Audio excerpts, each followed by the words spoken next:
Eu saúdo os meus amigos, irmãos e irmãs do Portal Escola Dominical com a gloriosa paz de nosso Senhor Jesus Cristo. É com muita alegria que estamos aqui mais uma vez com os irmãos para mais uma análise e abordagem do trimestre. Agora, deste terceiro trimestre de 2015, que tem como tema a Igreja e o seu testemunho, as ordenanças de Cristo nas cartas pastorais.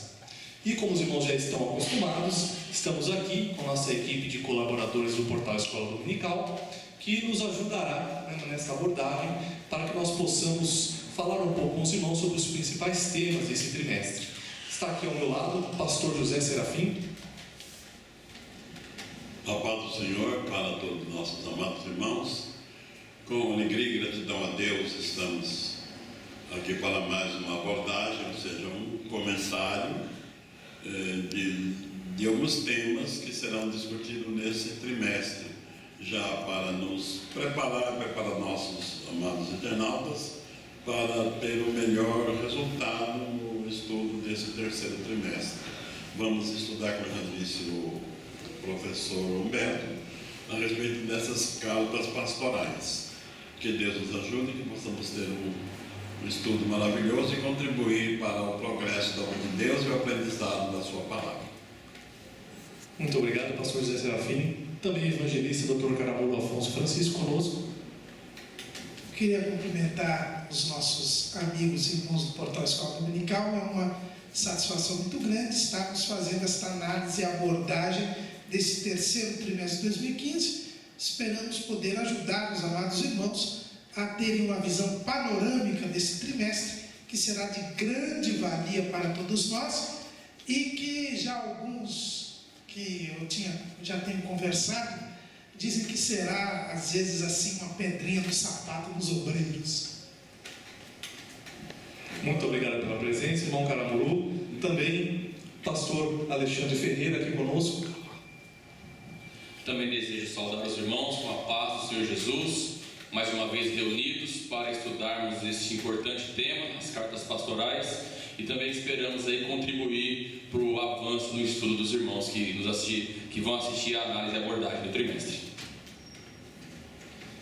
Meu querido irmão Caramuru, já de início é bom nós sabermos quais são essas cartas pastorais, por quem elas foram escritas e por que elas são chamadas assim, né? Quais as circunstâncias também em que houve a escrita dessas cartas? Fala um pouquinho para nós. Bem, as cartas pastorais são as 3 cartas que Paulo escreveu para pastores, né? 2 cartas ele escreveu para Timóteo, que o próprio Paulo mandou assumir a igreja de Éfeso, e a carta que ele escreveu para Tito, que ele mandou Tito para a ilha de Creta, para que Tito pudesse constituir um ministério em todas as igrejas que havia em Creta. Então, essas 3 cartas são chamadas de cartas pastorais. Essa expressão, cartas pastorais, ela surgiu no século XIX. Então, é uma expressão nova que nós não encontramos no início da história da igreja. Então, são essas 3 cartas que Paulo escreveu, 2 a Timóteo e 1 a Tito. Então, por isso elas são chamadas cartas pastorais, porque elas foram dirigidas a pastores. Tanto Timóteo quanto Tito eram cooperadores de Paulo e eram pastores, porque cuidaram de igrejas, né? Timóteo foi cuidar da igreja de Éfeso e Tito foi cuidar de todas as igrejas de Creta. Até a igreja romana chama Timóteo e Tito de bispos, né? Porque seriam assim supervisores de outros obreiros. Então, por isso elas são essas as cartas que nós vamos estudar. Quem as escreveu foi o apóstolo Paulo. No texto bíblico, nós vamos abrir aqui, em todas as cartas está escrito, né? Em 1 Timóteo, capítulo 1, diz: Paulo, apóstolo de Jesus Cristo, segundo o mandado de Deus, nosso Salvador, e do Senhor Jesus Cristo, esperança nossa. Na segunda carta a Timóteo, Paulo, apóstolo de Jesus Cristo, pela vontade de Deus, segundo a promessa da vida que está em Cristo Jesus. E por fim, em Tito, Paulo, servo de Deus e apóstolo de Jesus Cristo, segundo a fé dos eleitos de Deus e o conhecimento da verdade, que é segundo a piedade. Então, o texto diz que foi Paulo.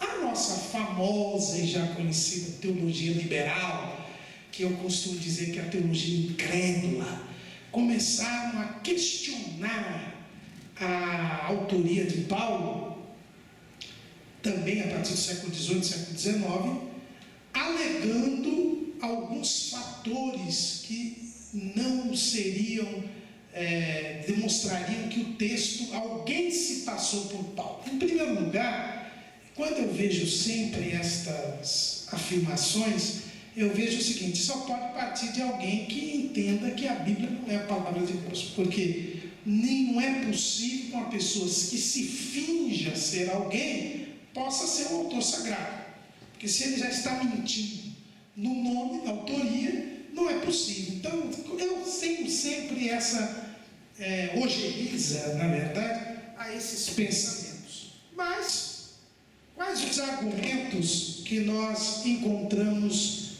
que essas pessoas apresentam? Em primeiro lugar, um argumento que é mais ou menos frágil, no sentido de que o tempo, que quando não fica bem claro quando Paulo teria escrito estas cartas, como se a questão do tempo fosse uma questão relativa à autoria. Quer dizer, o fato do texto não dizer quando essas cartas foram escritas, não quer dizer que a autoria não seja de Paulo, até porque boa parte das cartas de Paulo, nós só sabemos a época em que elas foram escritas por causa do livro de Atos dos Apóstolos, que nos permite, pelas viagens de Paulo, perceber e datar as suas cartas. Estas cartas, não há possibilidade de se reportar ao livro de Atos. E isso, para mim, esclarece o tempo quando elas foram escritas. Elas foram escritas depois do tempo que termina o livro de Atos. O livro de Atos termina como?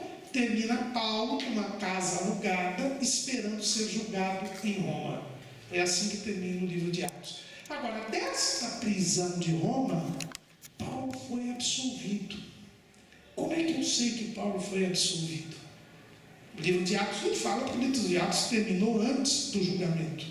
Mas nós descobrimos isso na Epístola aos Filipenses. Paulo estava preso em Roma quando escreveu aos Filipenses. E na carta de Paulo aos Filipenses, Paulo diz que ia ser solto. Olha lá, Filipenses capítulo 1, ele diz assim, versículo 23. Mas de ambos os lados estou em aperto, tendo desejo de partir e estar com Cristo, porque isto é ainda muito melhor. Mas julgo mais necessário, por amor de vós, ficar na carne.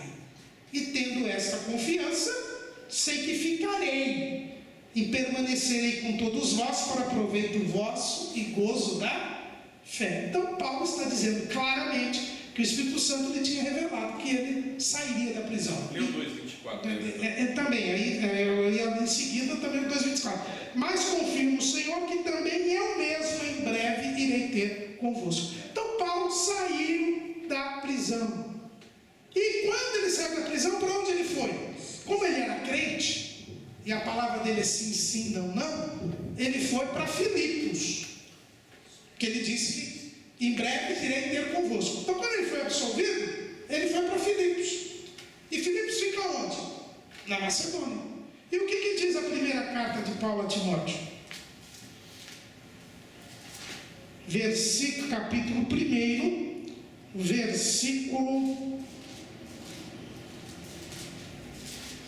3. Como te roguei, quando parti para a Macedônia, que ficasses em Éfeso. Então, o que aconteceu? Quando Paulo saiu da prisão em Roma, ele foi para Filipos e mandou Timóteo para Éfeso.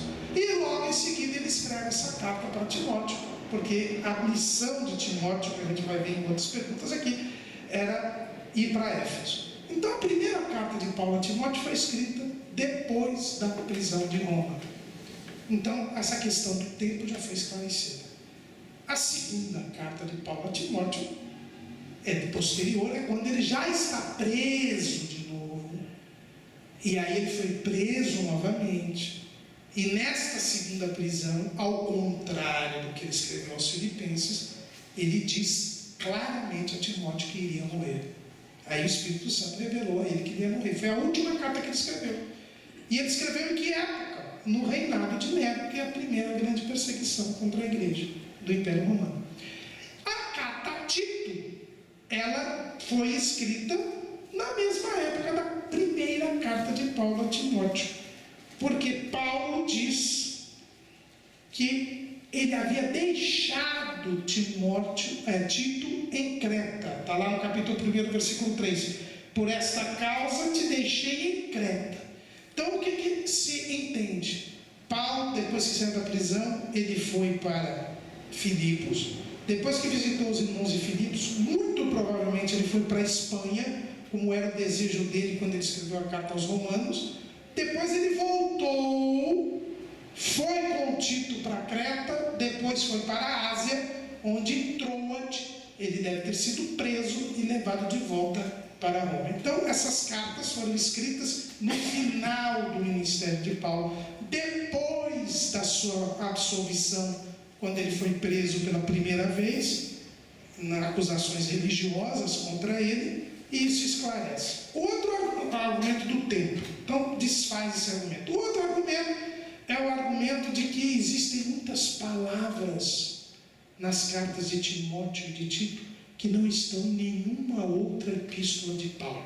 Então não seria Paulo o autor, porque ele usou palavras que não estão em nenhuma outra epístola. Em primeiro lugar, é bom saber que as duas cartas de Timóteo e Tito têm 2.000 palavras, mais ou menos. Quer dizer, o fato de terem algumas palavras lá, que só existem nas cartas de Tito e de Timóteo, é de chamar Paulo de analfabeto. Paulo tinha um vocabulário muito amplo. Segundo lugar, as cartas que Paulo escreve para Tito e para Timóteo são cartas de orientação a pessoas que conviveram sempre com ele, que eram pastores. Enquanto que as outras cartas foram escritas para os crentes em geral, ou para os crentes de alguma igreja, com ensinos doutrinários, com explicação de doutrinas da palavra de Deus. É logicamente que o vocabulário é diferente, porque os propósitos são diferentes. Então não tem, é outro argumento que não tem cabimento. É como querer que eu escreva um bilhete para uma pessoa amiga, um e-mail para um amigo, e depois eu tenho que escrever uma petição para o juiz, ou escrever um esboço da escola dominical. A linguagem é diferente, as palavras são diferentes, então isso também não é argumento. Então, para concluir, que eu já estou me estendendo muito, essas cartas foram escritas depois que Paulo saiu da prisão, para orientar esses 2 jovens cooperadores que ele deu missões especiais, no final do ministério de Paulo, e que tem o objetivo de orientar os seus cooperadores no sentido de não terem nenhum problema na direção das igrejas locais. Muito obrigado, pastor. Ficou bem claro aí essa refutação, a esses pensamentos, dessa teologia que vem só prejudicar a fé dos cristãos, e não a aproximar os cristãos da palavra de Deus. Pastor José Serafim, nosso irmão Caramuru falou um pouquinho sobre Timóteo e Tito, Sim. E queria que o senhor falasse, o que é que falar sobre eles e qual o relacionamento que eles tinham com o apóstolo Paulo? Muito bem. O Timóteo foi um discípulo de Paulo. Foi Paulo quem o ganhou para Jesus. E Paulo conhecia inclusive a família de Timóteo, sua mãe Eunice e sua avó Lloyd. Está lá em 1 Timóteo capítulo 1, versículo 5, onde ele disse da fé que estava. Vamos ler o texto, melhor, né?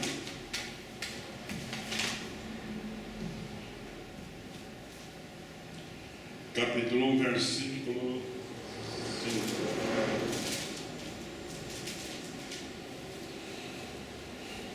Desculpe, número 5.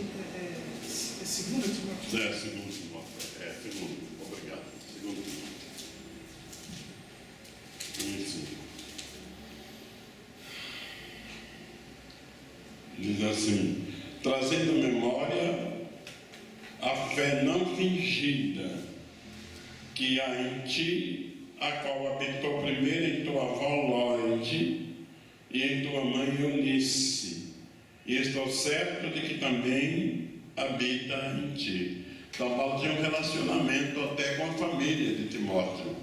E lá em Coríntios, capítulo 16, versos 1 a 3, há mais alguns detalhes.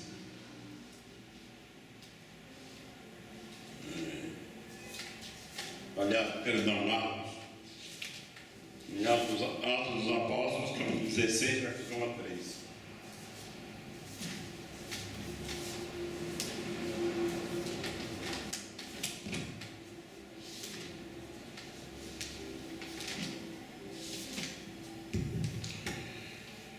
E chegou a Derbe e Listra, e eis que estava ali um certo discípulo por nome Timóteo, filho de uma judia que era crente, mas de pai grego, do qual dava um bom testemunho os irmãos que estavam em Listra e em Icônio. Paulo quis que este fosse com ele, e tomando-o, o circuncidou, por causa dos judeus que estavam naqueles lugares, porque todos sabiam que seu pai era grego. Então foi aí, em Derbe e Listra, onde Paulo tomou conhecimento do jovem Timóteo. Sabia que ele era filho de uma mãe judia e de um pai grego, e ele já era discípulo, tornou-se um discípulo. E Paulo se afeiçoou tanto a ele que o levou consigo na obra missionária. Ele tornou-se um missionário com Paulo e foi muito útil no ministério de Paulo. E diz mais um texto que Paulo o circuncidou, não porque Paulo desse ainda valor à circuncisão, porque ele mesmo disse que essa circuncisão ou a incircuncisão nada é. Então não era, ele não considerava a importância, mas para evitar escândalo entre os judeus, ele não circuncidou Timóteo. Já com Tito foi diferente, porque Timóteo tinha uma origem judaica da sua mãe. Então, para conservar a cultura judaica, a tradição judaica, ele circuncidou Timóteo. E Timóteo tornou-se, como já disse o doutor Caramuru, pastor da igreja, zeloso pela obra, e tornou-se bispo da igreja de Éfeso, onde ele, durante a nossa abordagem, falaremos mais a respeito da sua atuação naquela igreja e do cuidado que o apóstolo Paulo tinha com ele. Tito foi outro companheiro de Paulo. Tito era um gentio da Macedônia. Está em Gálatas capítulo 2, versículo 3.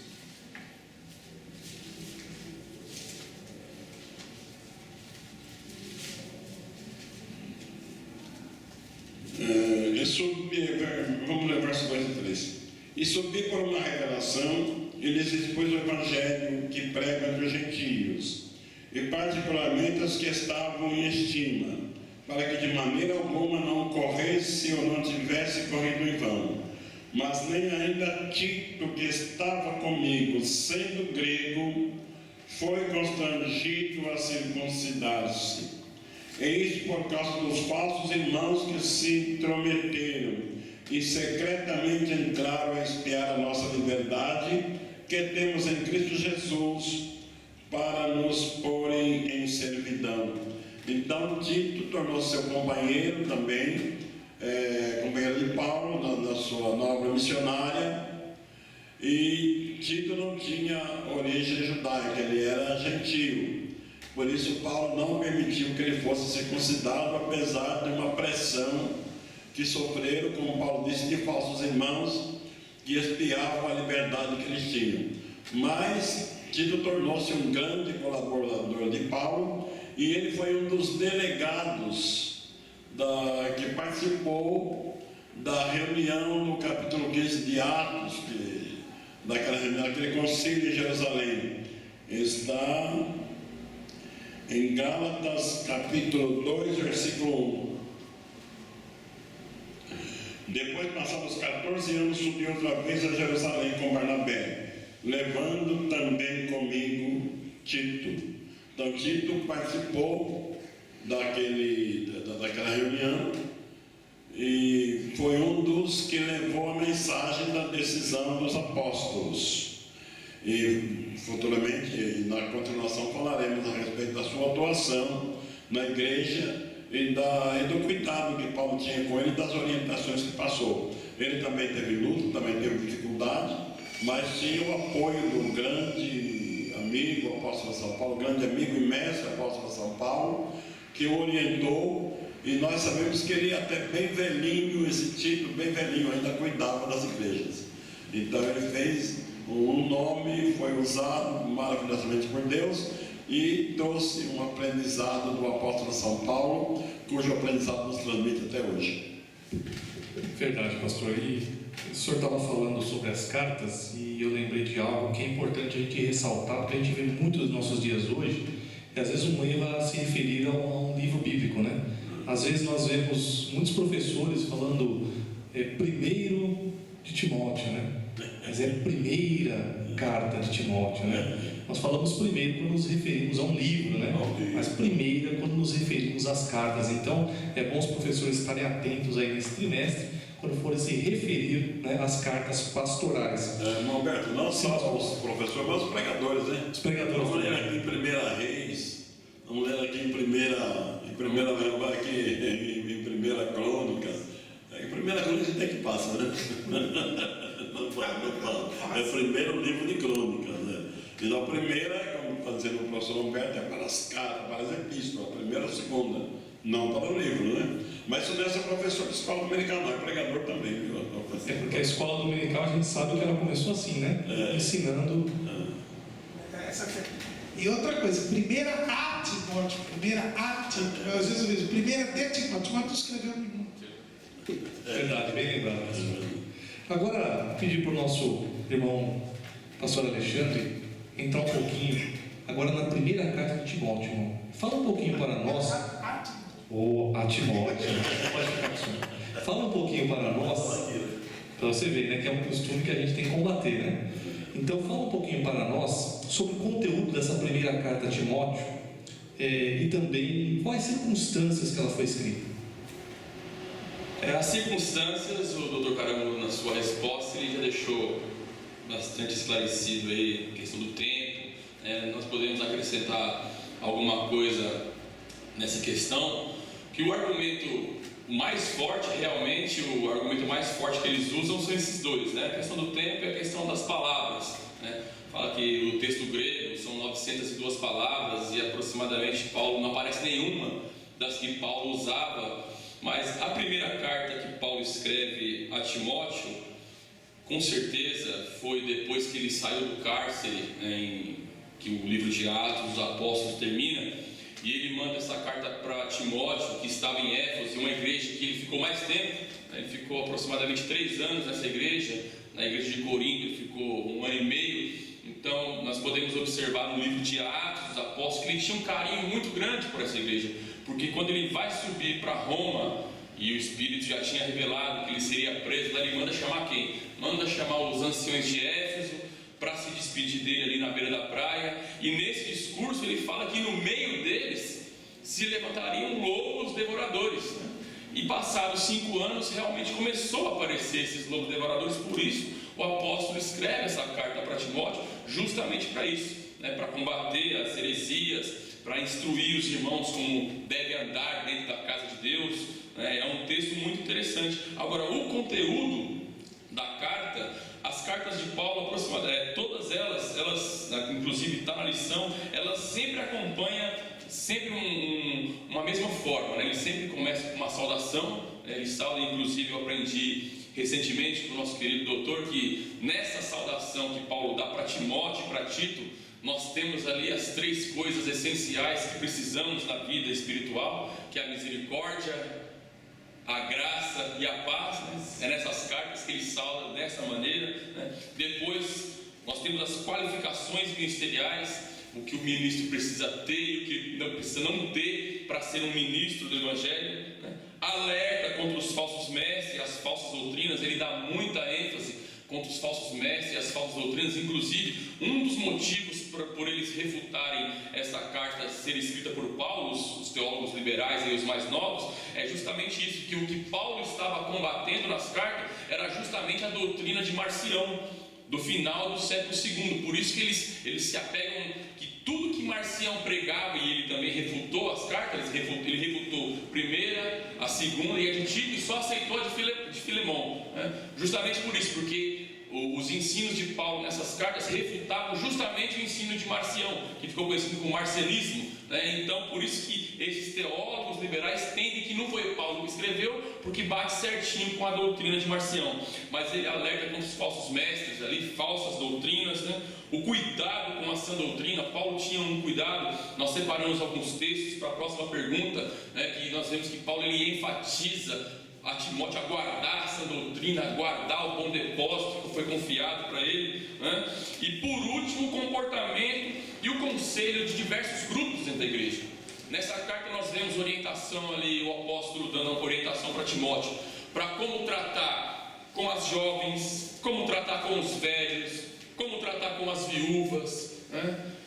Como tratar com os grupos, né? Eu e o doutor, nós estávamos conversando justamente isso, que há os grupos dentro da igreja e a cada grupo tem um tratamento que é dispensado a eles. E Paulo escreve a Timóteo ali justamente para que ele venha ali direcionar cada grupo desse como deve ser tratado. Então, normalmente as cartas de Paulo, né? E essas 3 cartas que foi destinada a pessoas, né? Ele sempre começa com uma saudação. Nessa carta de Timóteo, saudação, depois tem qualificações ministeriais, alerta contra os falsos mestres e as falsas doutrinas, o cuidado com a sã doutrina, o comportamento e conselho de diversos grupos, e depois ele se despede do seu pupilo.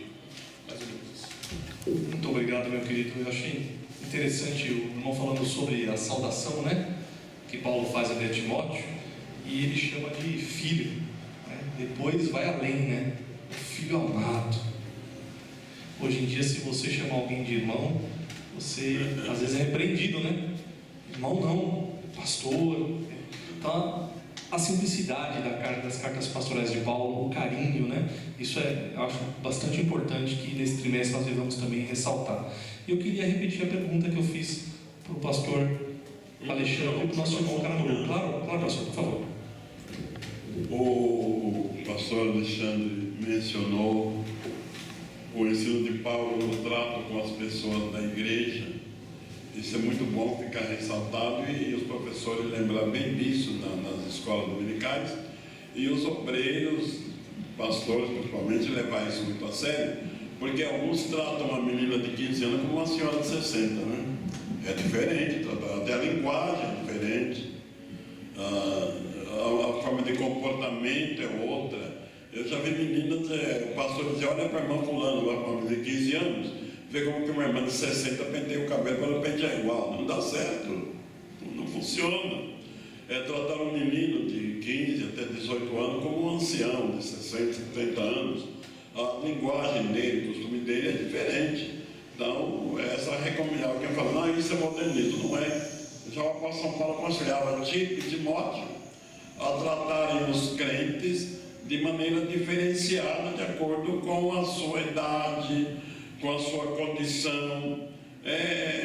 Paulo até especifica, né? Na igreja havia alguns escravos, havia os que eram senhores de escravos, que ainda existia escravidão ainda, e muitos donos de escravos se converteram também, então estavam na igreja. Como tratar com as viúvas. Então, cada situação tem um tratamento diferenciado. E é muito bom que nós aprendamos isso. Bem legal, pastor. E continuando, queria que o senhor, irmão Caramuru, falasse um pouquinho também agora sobre a segunda carta, sobre as circunstâncias da escrita e sobre o seu conteúdo. A segunda carta de Paulo a Timóteo é a última carta que Paulo escreve. Paulo agora está preso novamente, sabe que vai morrer, que assim como o Espírito Santo tinha revelado para ele que na primeira prisão ele ia ser solto, agora revela para ele que ele iria morrer. E diante desta proximidade da morte, Paulo sente a necessidade de escrever uma nova carta a Timóteo, em primeiro lugar, para pedir para que Timóteo viesse vê-lo. Ele tinha uma estima muito grande por Timóteo. Ele começa a carta, como já disse o professor Humberto, dizendo que, chamando Paulo de meu filho amado, né? E ele sabe que vai morrer, e ele quer dar as últimas instruções a Timóteo. Aliás, alguns estudiosos da Bíblia acham que essa segunda carta que Paulo escreveu a Timóteo é uma espécie de um testamento espiritual. Paulo, ele volta a insistir com Timóteo a respeito da necessidade de se preservar a sã doutrina, ele sabe que Timóteo, parece-nos que Timóteo era um pouco tímido, era uma pessoa sendo muito eloquente, e Paulo estava muito preocupado. Por quê? Porque além dos problemas que ele tinha na igreja de Éfeso, porque quando ele escreveu a primeira carta, ele já tinha mandado Timóteo para Éfeso para cuidar dessas falsas doutrinas. Ele, como disse o pastor Alexandre, ele estava muito preocupado com o que estava começando a acontecer na igreja de Éfeso, e ele já tinha tido a revelação do Espírito Santo que ele nunca mais iria a Éfeso. Por isso que ele foi se encontrar com os anciãos de Éfeso em Mileto. Ele diz lá no capítulo 20 de Atos que nunca mais eles veriam os rostos. Chorar. Então, exato. Então Paulo sabia que ele não podia ir a Éfeso, mas estava acontecendo um problema em Éfeso. Então ele manda Timóteo.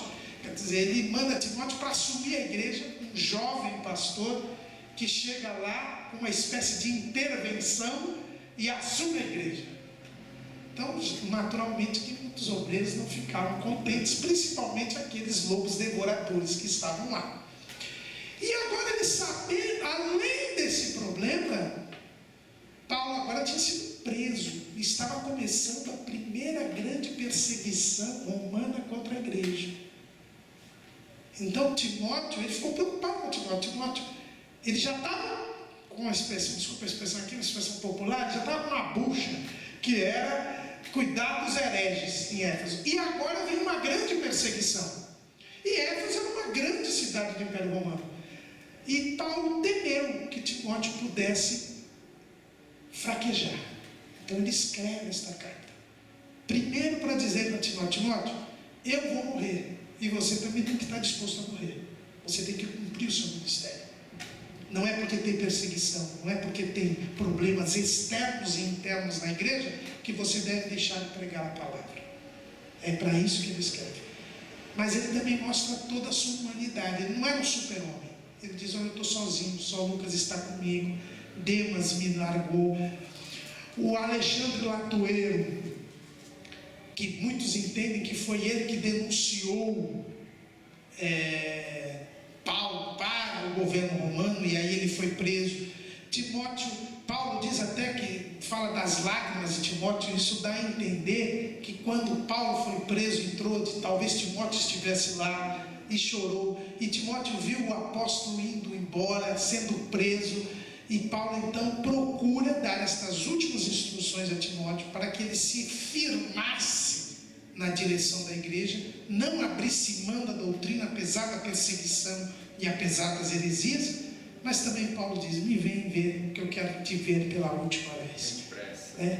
E então Paulo mostra aí toda o seu zelo e ao mesmo tempo todo o seu sofrimento pela situação angustiante que ele estava passando. Mas esta angústia, este sofrimento não representou de modo algum qualquer abalo na fé de Paulo.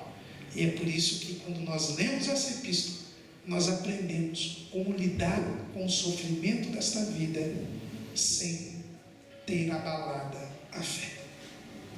Meus irmãos, mas que exemplo, né? Que exemplo de como tratar com o seu obreiro. Eu acho que se Paulo tivesse hoje, ainda vivo, vendo os cristãos muitas vezes serem tratados como números, né?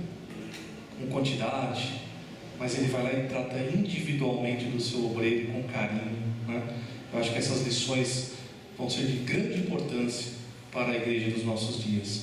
Pastor Zé Serafim, fala um pouquinho, aí o senhor já complementa e já vou fazer a pergunta para o senhor. O senhor vai falar um pouquinho sobre Tito e também sobre o conteúdo e como as circunstâncias em que a carta foi escrita. Pode comentar, por favor.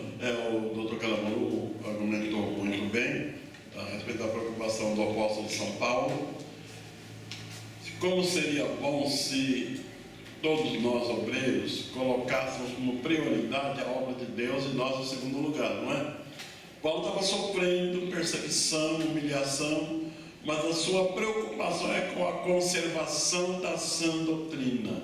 Ele via um risco, um perigo, e ele se preocupou de exortar o seu filho na fé, a ser firme na doutrina. Então, tem coisa que parece simples, mas não é.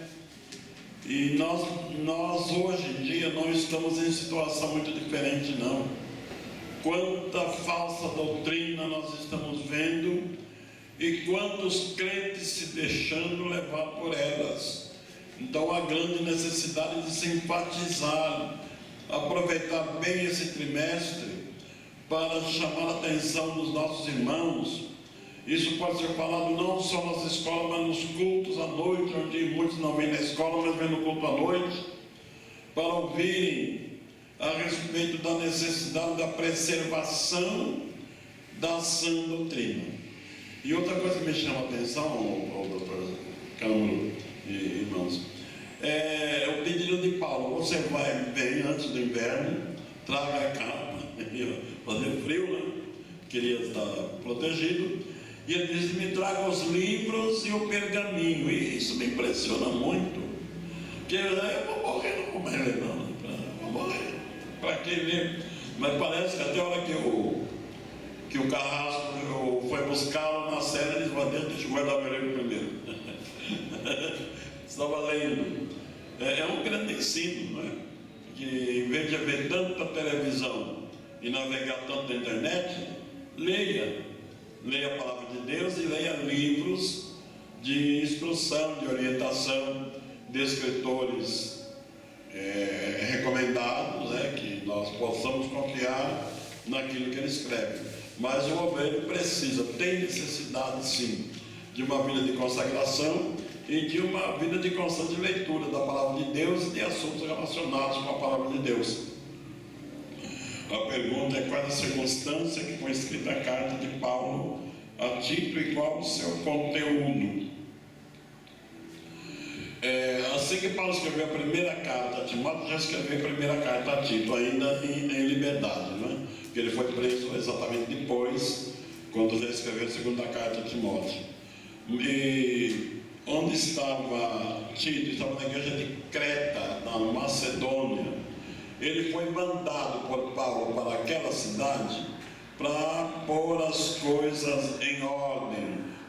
Havia um tipo de um desrespeito na igreja, a questão hierárquica no ministério, havia alguns desencontros, havia problemas doutrinários.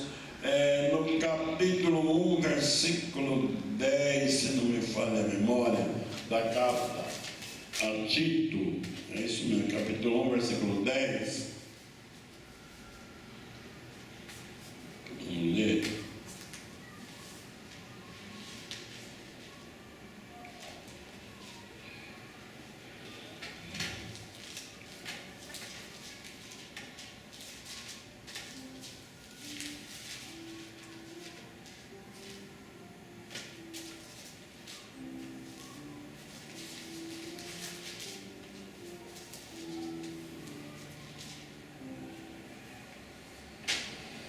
Ele diz assim: porque há muitos desordenados, faladores, vãos e enganadores, principalmente da circuncisão.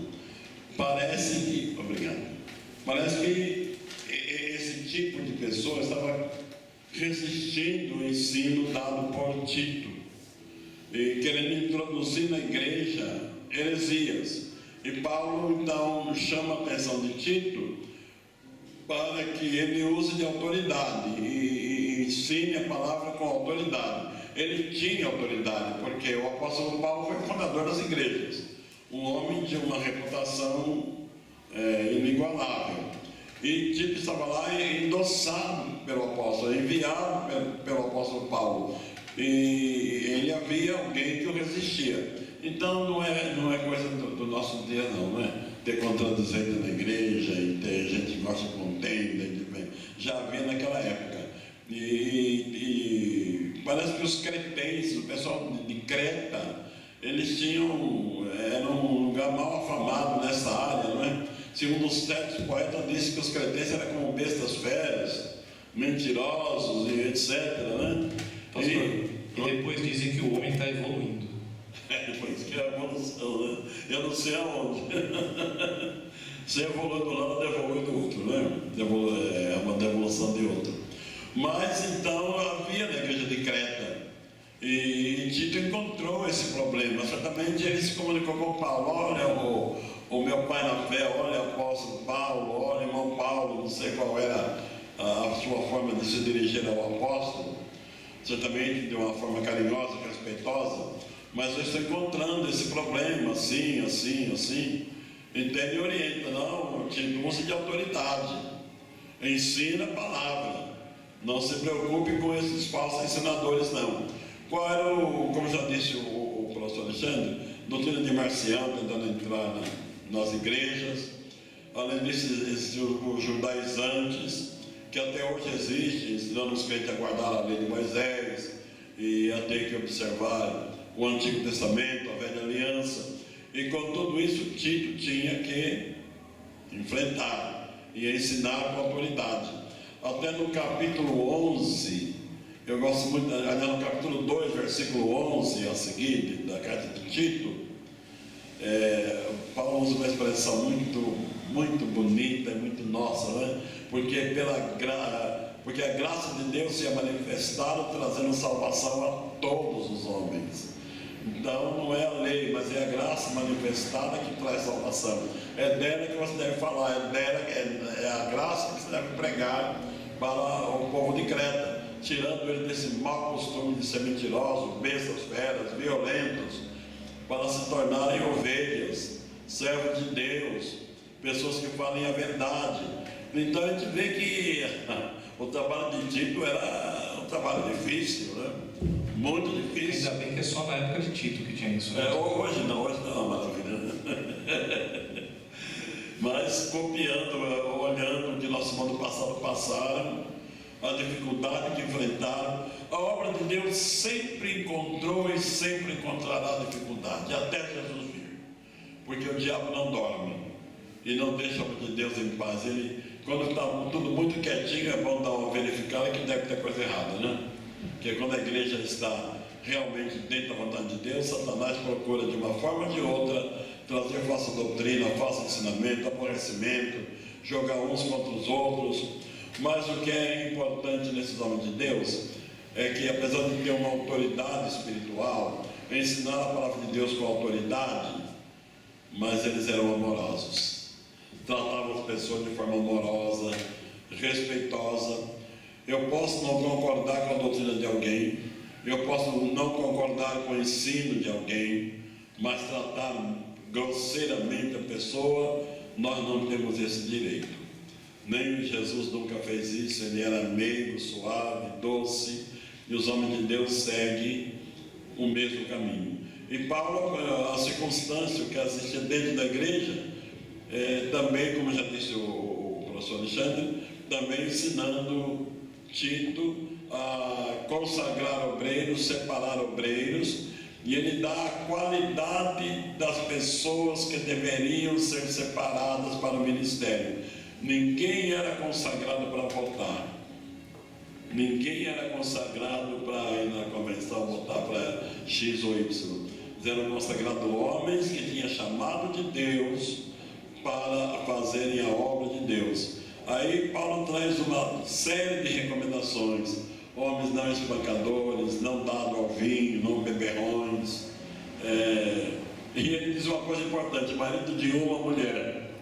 Então devia ter na igreja membros polígamos, bígamos ou polígamos. Devia ter na igreja, porque era uma cultura geral. E quando se prega o evangelho, o homem lá fala: eu aceito Jesus. Não pode falar: o senhor é bígamo ou polígamo, então não serve. Serve, quem vem a mim, de maneira nenhuma lançarei fora, vem para a igreja. O evangelho, à medida que foi entrando no mundo, foi educando as pessoas, foi introduzindo uma mensagem de responsabilidade, de amor ao próximo e valorizando tanto a mulher como o homem, porque ambos são imagem e semelhança do Criador. Amém? Amém. Gostaria de destacar nessa carta que Paulo escreveu a Tito, que no capítulo 2, do versículo 11 ao 14, e no capítulo 3, do versículo 4 ao 7, nós temos um dos menores resumos do que é essa doutrina. Muitas vezes, mas qual é o ensino sadio que nós devemos ensinar na igreja? O que é preciso para andar de acordo com a palavra de Deus? Então, quando alguém faz essa pergunta para nós encontramos aqui em apenas 3 versículos o que Deus requer do homem. E convém eu ler aqui inteiro, somente do versículo 2, porque a graça de Deus se há manifestado, trazendo salvação a todos os homens, ensinando que, renunciando à impiedade e às concupiscências mundanas, vivamos neste presente século sóbria, justa e piamente, aguardando a bem-aventurada esperança e o aparecimento da glória do grande Deus e nosso Senhor Jesus Cristo, o qual se deu a si mesmo por nós, para nos remir de toda iniquidade e purificar para si um povo seu, especial, zeloso e de boas obras. Em 3 versículos, Paulo escrevendo para Tito, que ele resume o ensino que Deus, o que Deus quer do homem, em apenas 3 versículos. Nosso relógio passa rápido, eu olhei aqui no relógio, puxa vida, como a hora passa, né? Mas é sinal de que a nossa conversa está bem satisfatória, bem agradável, né? Mas eu ainda tenho 3 perguntas para fazer para os irmãos, uma pergunta para cada um. E essas perguntas vão ser relacionadas ao que as cartas pastorais nos dizem em relação ao ministério pastoral.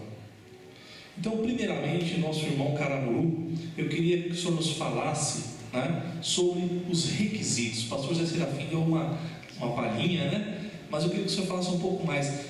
Quais os requisitos que as cartas trazem sobre o ministério pastoral? É interessantíssimo aqui, e é uma das objeções que dizem a respeito de não ter sido Paulo escrever, porque dizem: não, com esses requisitos aqui, isso já revela uma igreja que já estava organizada. Mas não tem nada a ver com a organização, tem a ver com os princípios bíblicos. Paulo, ele recomenda tanto a Timóteo quanto a Tito, como disse o pastor José Serafim, que não é qualquer um que pode ser separado ao ministério. Em primeiro lugar, o ministério é um chamado de Deus. O próprio Paulo, quando ele começa a sua segunda carta a Timóteo, diz assim: Paulo, apóstolo de Jesus Cristo, pela vontade de Deus. Então, primeiro precisa ser chamado.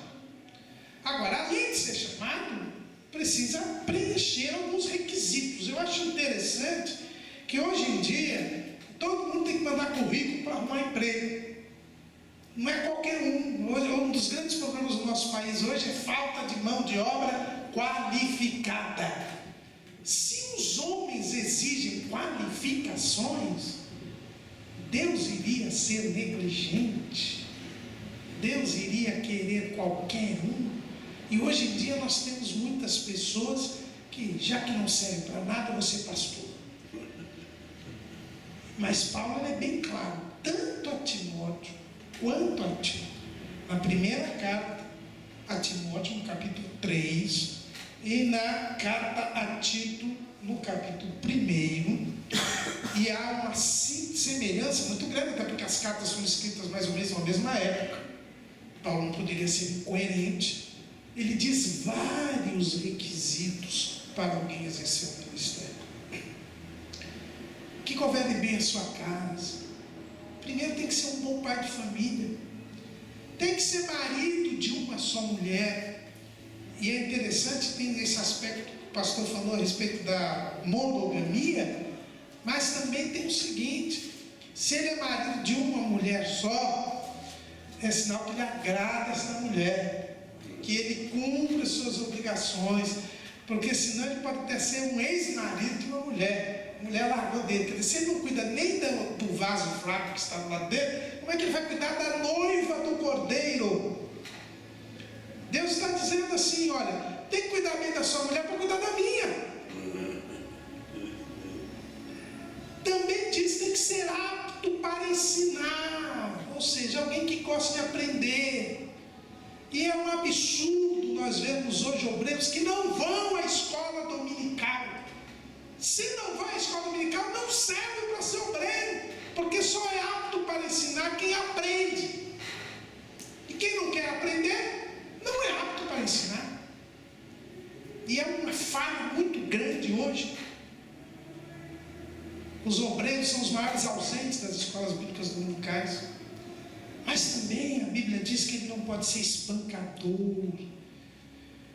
Quer dizer, existem muitos obreiros que infelizmente nós sabemos que agridem os seus filhos e agridem as suas esposas. Mas não é só nesse sentido. Tem aqueles que espancam com as palavras. Aliás, tem obreiro que faz questão, eu já vi isso, de dizer: essa semana eu apacentei a igreja. Ele está dizendo que não tem condição de ser obreiro. Era um requisito para ele ser obreiro: ser manso, ser amoroso, ser moderado, ser equilibrado. Quantos obreiros que hoje nós vemos que são desequilibrados? Qualquer probleminha na igreja, usa o púlpito para desabafo. Então são vários requisitos aqui que nós temos, não só para os presbíteros, mas também para os diáconos. E uma coisa interessante, Paulo mostra que tem que ser marido de uma mulher. Portanto, mulher não pode ser pastor. Não existe isso. Não existe. Diaconisa também não existe, porque a Bíblia diz que tem que ser um varão. E aqui não me consta que Paulo tenha dito que podia ter cirurgia de mudança de sexo, não é? Então, fica bem claro isso. São os requisitos estabelecidos por Paulo, mas inspirado pelo Espírito Santo. Então, fica bem claro. Paulo diz: para exercer o ministério precisa ser pessoa qualificada. Deus exige mão de obra qualificada para o serviço na casa do Senhor. Pastor Caramuru, é interessante com as suas palavras. Eu estava aqui meditando um pouquinho, né? Então, para a separação para o ministério pastoral, aí tem duas ferramentas importantes. A primeira é a entrevista com a esposa, né? Então você não entrevista o futuro obreiro, você entrevista a primeira esposa, né? E depois é consulta, né? A lista de frequência da escola dominical. Exatamente. Então já tem aí duas ferramentas iniciais para ter informações importantes se a pessoa está apta para exercer o ministério pastoral. Inclusive, no nosso ministério, o nosso pastor-presidente, o seu Hélio Bezerra da Costa, pede uma carta de próprio punho da esposa falando da vida do obreiro, aquele que é candidato ao ministério.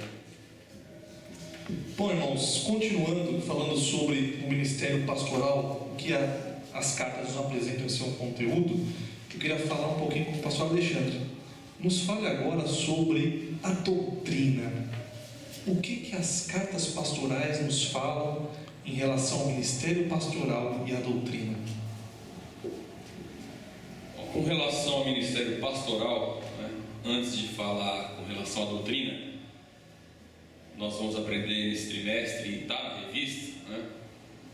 Pastor não é para ficar famoso, porque a palavra fala: aquele que deseja o episcopado, excelente obra deseja. Mas não é porque se deseja o episcopado que você vai ser um pastor. O Caramuru já disse aqui que tem que ser chamado. Muitos desejam ser pastor, mas qual é o objetivo? Quer ser famoso, quer ficar rico.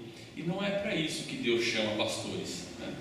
Primeira coisa para que Deus chama pastor é combater as heresias e os falsos mestres. O pastor Serafim já disse aqui o que nós temos hoje de heresias e falsos mestres, e alguns até surgindo no nosso meio, são muitos. Então o verdadeiro pastor, além de apacentar o rebanho, né, além de ser exemplo dos fiéis, ele tem que combater as heresias. E para combater a heresia tem que conhecer essa doutrina. E para conhecer essa doutrina tem que ler a palavra. tem que ir na escola bíblica dominical. Como você vai combater algo que você não conhece? Me lembro de umas palavras do nosso querido e amado pastor Serafim, que um jovem chegou para ele e disse que tinha chamado para pastor, não é isso, pastor Serafim? Eu tenho chamado para pastor. Ah, que bom, jovem, o pastor Serafim respondeu. E o pastor Serafim leu um versículo, o jovem depois foi perguntar para ele: pastor, onde é que está escrito isso aí? Ah, mas você tem chamado de pastor e não sabe onde é que está escrito na Bíblia? Então, o pastor com a sã doutrina, com o ensino sadio, ele precisa combater as heresias e combater os falsos mestres. Para isso, ele precisa conhecer a palavra de Deus.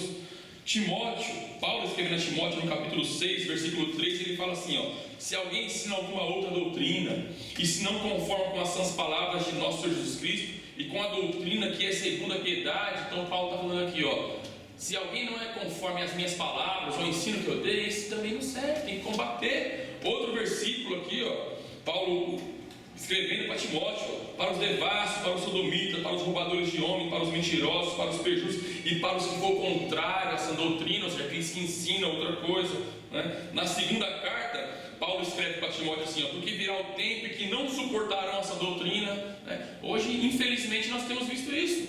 No louvorzão, está cheio de crente, mas no culto de terça, em algumas congregações de terça-feira, em algumas é de quarta-feira, no culto de doutrina, infelizmente as igrejas estão vazias, porque eles não suportam ouvir a sã doutrina da palavra de Deus, né? É os últimos dias, porque virá o tempo que não suportarão essa doutrina, mas tendo comichão nos ouvidos, amontoarão para si doutores conforme as suas próprias concupiscências. Está na segunda carta que Paulo escreveu a Timóteo, no capítulo 4, versículo 3. E Tito também, lá nos Cretenses, o pastor Serafim já disse, ele disse que convinha tapar a boca homens que transtornam casas inteiras, ensinando o que não convém.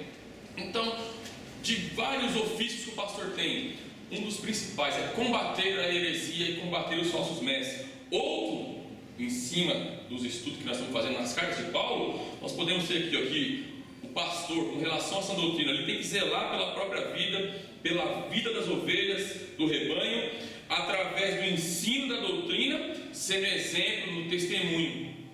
Olha o que Paulo escreve para Timóteo no capítulo 4, versículo 1. Mas o Espírito expressamente diz que nos últimos tempos apostatarão alguns da fé, dando ouvido a espíritos enganadores e à doutrina de demônios. Então, cabe ao pastor cuidar da ovelha, para que ela não venha ouvir. Eu falo para os irmãos muitas vezes, principalmente se esse irmão for novo na fé, para tomar cuidado até com programas de rádio, para tomar cuidado com programa de televisão, porque esses falsos mestres que ensinam essas falsas doutrinas, eles têm uma eloquência, um poder de persuasão que, se nós não tivéssemos firmado na palavra, o próprio Jesus disse, se possível, enganariam até, né? Foi Jesus que disse isso, enganaria até os escolhidos. Mas nós temos que estar firmados na palavra. Quando Paulo escreve também na primeira carta, no capítulo 4, versículo 6, ele fala assim, propõe essas coisas aos irmãos, será bons ministros de Jesus Cristo, criado com as palavras de fé e da boa doutrina que tem seguido. Então, outro papel fundamental do pastor, e que o nosso presidente, nosso irmão Humberto já disse aqui, que Paulo tinha um cuidado especial, né, com o seu obreiro. Assim tem que ser o pastor, né? Ele tem que ter um cuidado especial, cuidar de si mesmo. Paulo escreve, né? Tem cuidado de ti mesmo e da doutrina, porque fazendo isso salvará a ti mesmo e aos que te ouvem. Então você tem que cuidar de si mesmo e ter cuidado da doutrina, né? E esse é um requisito fundamental na vida do pastor. E para finalizar, Paulo escrevendo a Timóteo, né, no capítulo 4, versículo 3, ele fala que pregues a palavra, inste em tempo e fora de tempo. O evangelho, amados, ele tem que ser pregado em tempo e fora de tempo. Eu, pela misericórdia de Deus, fui chamado como ministro do evangelho. A palavra de Deus, ela arde no meu coração, e eu fico esperando só uma brecha para falar do evangelho, né? Eu não fico falando de time de futebol, não fico falando de novela das 8. Se eu estiver na padaria e eu tiver uma brecha, eu vou falar de Jesus. Se eu estiver na farmácia e tiver uma brecha, eu vou falar de Jesus.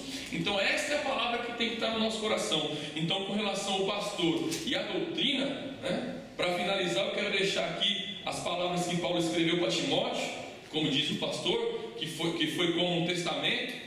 Acho que foi na segunda carta que ele escreveu, e isso serve para nós nos dias de hoje, né? Na segunda carta, no finalzinho do versículo, é na primeira carta de Paulo, lá no capítulo 6, Paulo escreve da seguinte forma para Timóteo: ó Timóteo, guarda o depósito que te foi confiado, tendo horror aos clamores vão e profano e às oposições da falsa chamada ciência. Aqui era uma mistura do gnosticismo com o cristianismo, né, da época, o qual professando alguns se desviaram da fé. Então essas duas, entre várias, né, eu destaquei essas duas, né?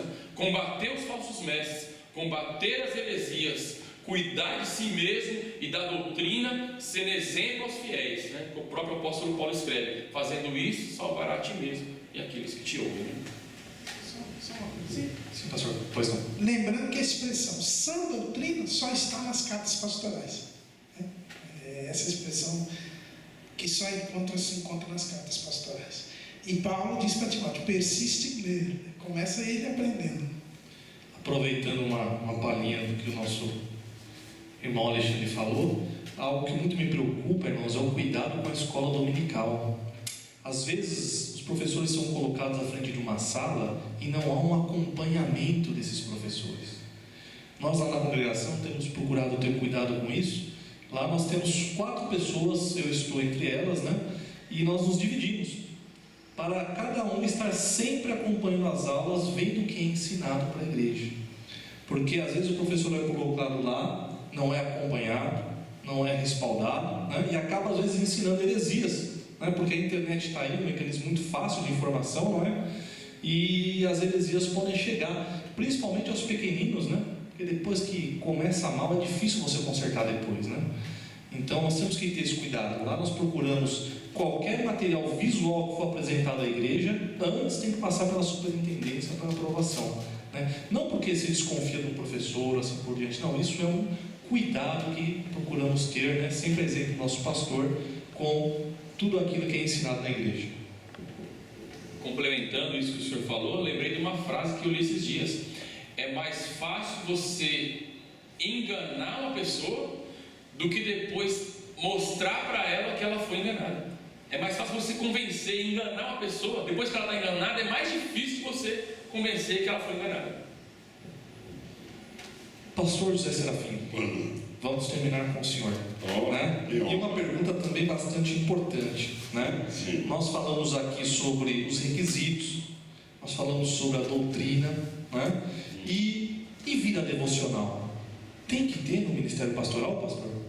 É indispensável que o pastor goze de uma íntima comunhão com Deus, porque é de Deus que vem todo o suporte que ele precisa para cuidar da obra de Deus. O pastor que não ora, que não passa algum tempo na presença de Deus, em meditação da palavra, em oração, ele não tem nada para dar para a igreja. É bom nunca nos esquecermos que a igreja não é uma entidade de caráter apenas humano, e que a igreja se alimenta com ensinamentos apenas da mente humana. A igreja precisa de mensagens inspiradas pelo Espírito Santo.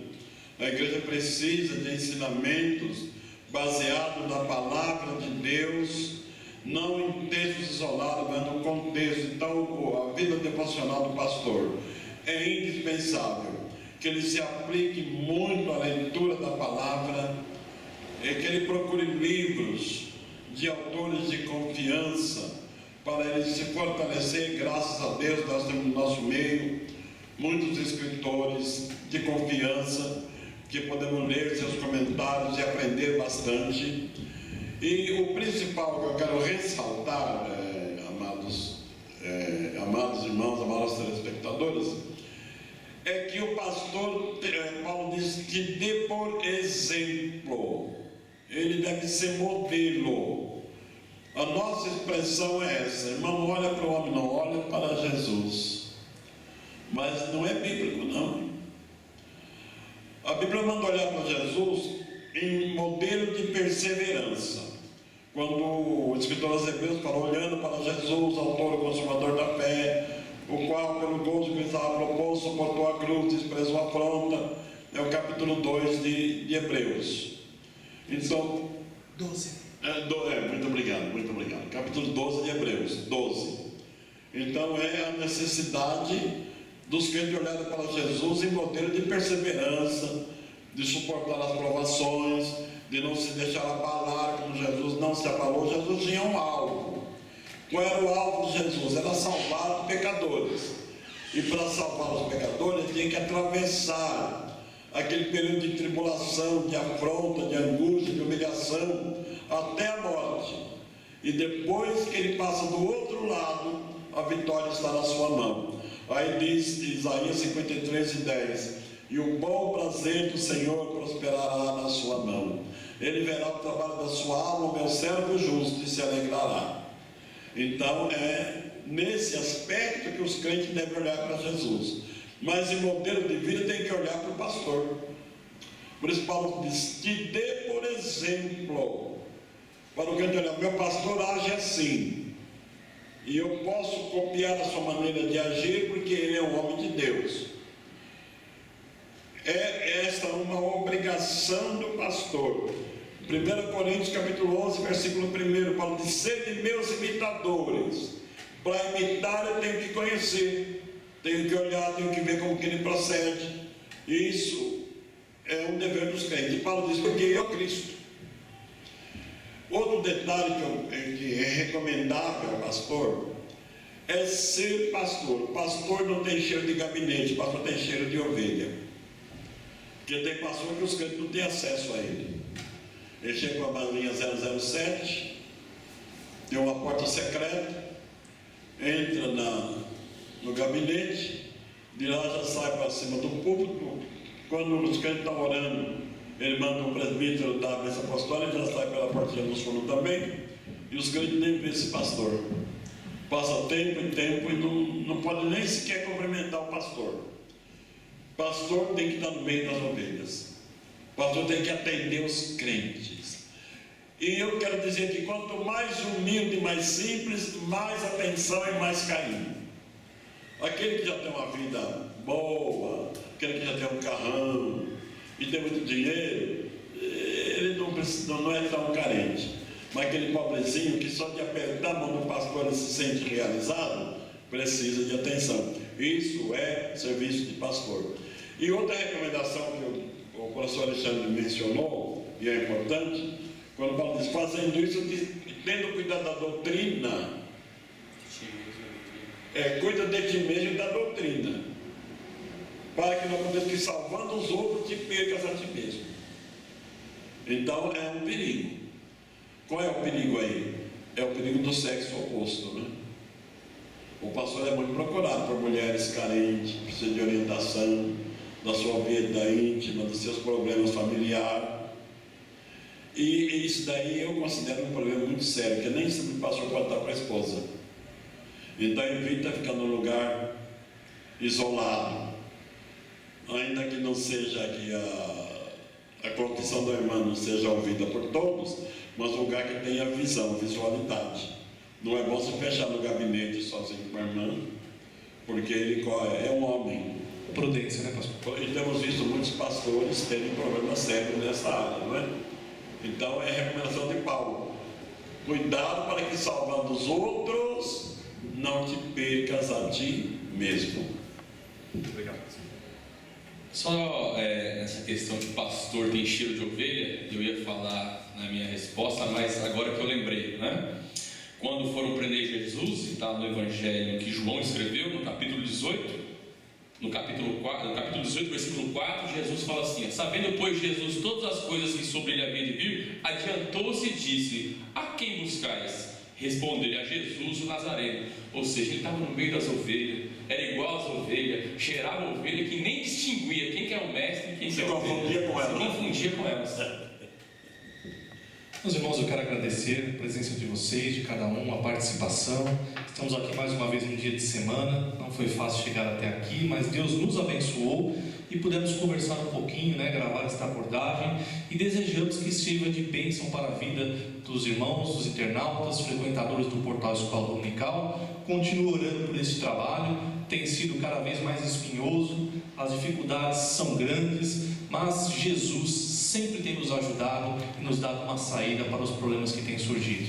Que Deus abençoe mais um trimestre na vida de vocês, na vida da igreja, e que, como diz o tema da nossa revista, que nós como igreja possamos dar um bom testemunho. Amém. Fiquem na paz de Deus.